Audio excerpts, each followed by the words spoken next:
చిలుకూరి బాలాజీ దేవాలయం ప్రధాన అర్చకులు రంగరాజన్ గారిపై దాడి జరిగిన విషయాల గురించి మన బహుముఖ ప్రజ్ఞాశాలి అండ్ స్పిరిచువల్ మెంటర్ అయిన ఇంగువ కర్ణమ్మ గారు ఎన్నో విషయాలు తెలియజేశారు.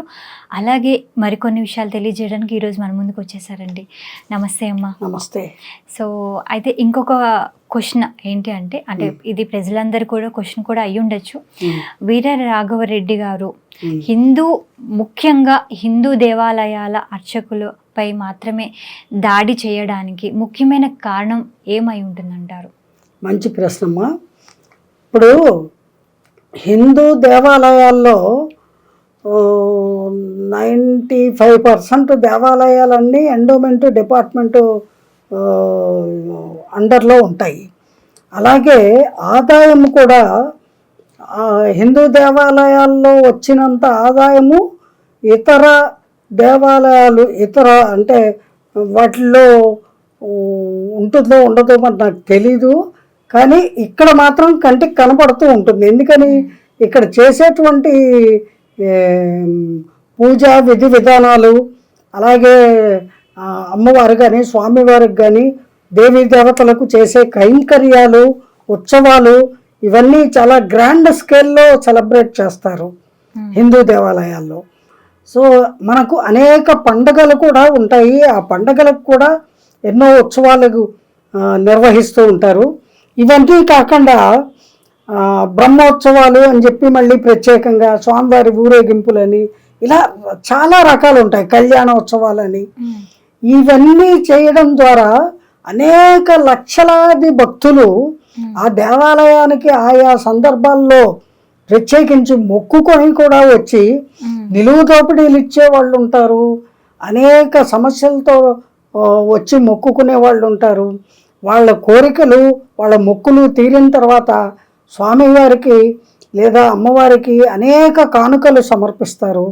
అంచేత హిందూ దేవాలయాల్లో ఆదాయము ఎక్కువగా ఉంటుంది అనే అంశము ప్రపంచంలో అందరికీ విదితమే, అందరికీ తెలిసిన పాయింటే. అదొక మేజర్ రీజను. అది కాకుండా ఈ వీర రాఘవరెడ్డి అనేటువంటి వ్యక్తికి ఇప్పుడు ఇమ్మీడియట్గా కావలసినటువంటివి 2 అంశాలు. ఒకటి ధనము కావాలి. తన రామరాజ్యం ఫౌండేషన్ని అతను డెవలప్ చేసుకొని దాని ద్వారా రామరాజ్యాన్ని సృష్టించడానికి అతను యుద్ధ ప్రాతిపదిక మీద ముందుగా కొనసాగాలి అంటే అతనికి ధనము చాలా అవసరము. అలాగే మ్యాన్ పవర్ కూడా కావాలి. సో ఈ 2 కావాలి అని అంటే మ్యాన్ పవర్ కావాలన్నా మళ్ళీ ధనం కావాలి. ఎందుకని జీతాలకి పెట్టుకుంటున్నాను అన్నాడు కదా. ఎక్కడైనా రాజ్యంలో ఒక రాజు ఉంటే ప్రజల రాజ్యంలో ఉంటారు. ఆ ప్రజలందరికీ జీతాలు ఇస్తారా? ఎవరైనా ఇస్తారా? రాజులు ఉద్యోగాలు చేసే వాళ్ళకి జీతాలు ఇస్తారు. కానీ ఇక్కడ ఈ మెంటల్ గాడి సంగతి తెలుస్తుంది కదా. అంటే తను గవర్నమెంట్కి ప్యారలల్గా ఇంకో గవర్నమెంట్ని తయారు చేస్తాడట. అంటే అర్థం ఏమిటి? యుద్ధం ప్రకటిస్తున్నాడు. మన రాజ్యాంగాన్ని, మన దేశంలో ఉన్నటువంటి ప్రభుత్వాలని, పోలీసు యంత్రాంగాన్ని, మిలిటరీని, అలాగే అత్యున్నతమైనటువంటి న్యాయస్థానాల్ని, సుప్రీం కోర్టుని, జడ్జిల్ని, న్యాయవాదుల్ని అందరినీ కూడా అతను ఖాతరు చేయట్లేదు. వాళ్ళందరూ కూడా ఇది లేదట వాళ్ళకి. వాళ్ళు ప్రజల్ని ఎలా పరిపాలించాలో, ప్రజలకి హిందూ ధర్మాన్ని, అలాగే న్యాయబద్ధమైన ధర్మబద్ధమైన జీవనం గడపడానికి కావలసిన వసతుల్ని వాళ్ళు ఏర్పాటు చెయ్యలేకపోతున్నారట. అందుకని ఈ వీరుడు కంకణం కట్టుకున్నాడు. వీర కంకణం కట్టుకొని ఒక ప్యారలల్ గవర్నమెంట్ని తయారు చేయడానికి ఈ రకమైన ప్లాన్ వేసుకొని ఆ ప్లాన్ని ఇంప్లిమెంట్ చేయడానికి అక్కడక్కడ కొంతమందిని నియమించుకొని వాళ్ళకి జీతభత్యాలను సమర్పిస్తూ వాళ్ళకి ట్రైనింగులు ఇస్తూ వాళ్ళతోటి ఈ దేశం మీద పడి అల్లకల్లోలం చెయ్యాలి. చేసి రామరాజ్యం అని అతను దేన్ని అనుకుంటున్నాడో దాన్ని ఇక్కడ ప్రతిష్ఠించాలి అనేది అతని యొక్క దృఢ సంకల్పము. మెంటల్ డెసిషన్, పిచ్చి నిర్ణయము. ఈ పిచ్చి ఆదిలోనే అంతం చేయకపోతే, ముదిరిపోతే అతను చాలా డేంజరస్ పర్సన్ అండి. అటువంటి డేంజరస్ పర్సన్ సొసైటీలో ఉండడానికి అనర్హుడు.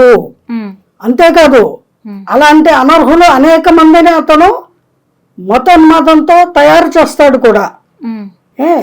అతనికి ఈ విధంగా యంగ్స్టర్స్ తనకి కావలసినటువంటి సైనిక సిబ్బందిని అందిపుచ్చుకోవాలి అంటే అతను ఎన్నుకున్నటువంటి ప్రదేశాలు ఏమిటి? దేవాలయాలు. ఆ దేవాలయాలకి అనేక మంది వచ్చి వెళ్తూ ఉంటారు. ఆ వచ్చి వెళ్లే వాళ్ళలో గోత్రనామాలు చెప్పి పూజలు చేయించుకుంటారు.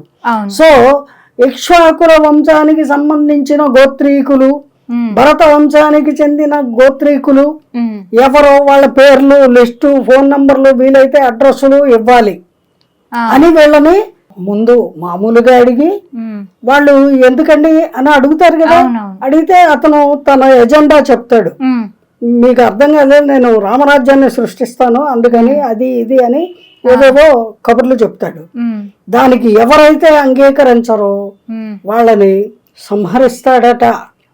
అంగీకరించిన వాళ్ళని తనతో కలుపుకొని తన మార్గంలో ముందుకు సాగిపోతాడట. పచ్చిగా ఓపెన్ గా చెబుతున్నాడు. మరి ఇటువంటి గంజాయి మొక్కలాంటి వాడు తులసి వనము మన భారతదేశము, అందులో ఇటువంటి గంజాయి మొక్కల్ని ఉంచచ్చా అనేది మన దేశ చట్టానికి, న్యాయానికి విడిచిపెట్టేద్దాము. వారికి తెలుసు ఏం చెయ్యాలో. ఖచ్చితంగా అతి త్వరలో అతనిని తగు విధంగా శిక్షిస్తారు.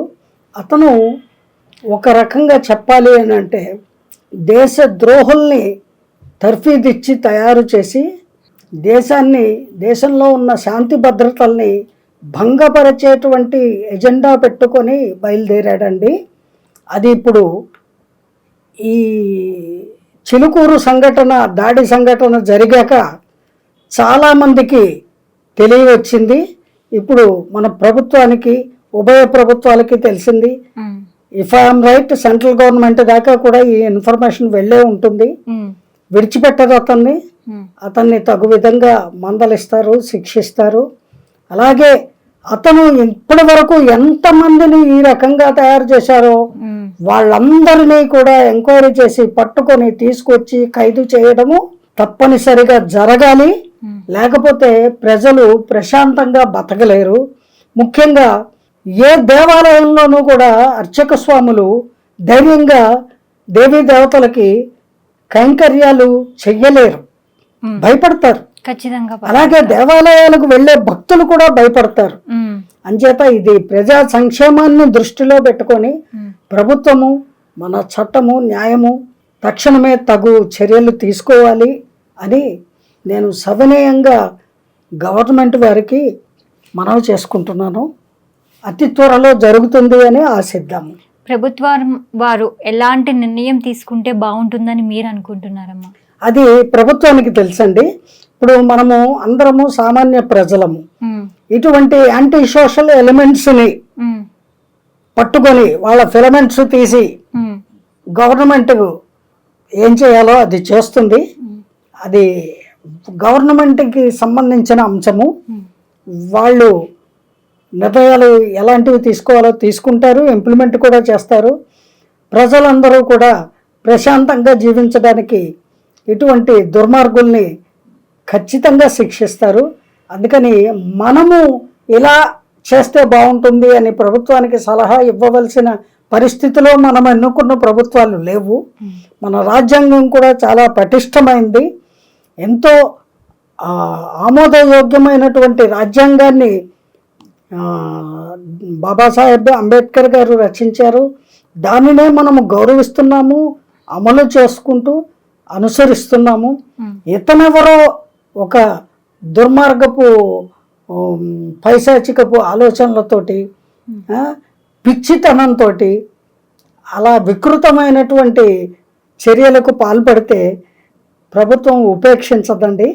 అంచేత ప్రభుత్వానికి సలహాలు ఇవ్వవలసినటువంటి అవసరము, అగత్యము లేదు. ప్రభుత్వానికి తెలుసు దుష్ట శిక్షణ శిష్ట రక్షణ చేయడానికి భగవంతుడే మనకి ప్రభుత్వము అనేటువంటిది ఒకటి ఏర్పాటు చేశారు అని నా భావన.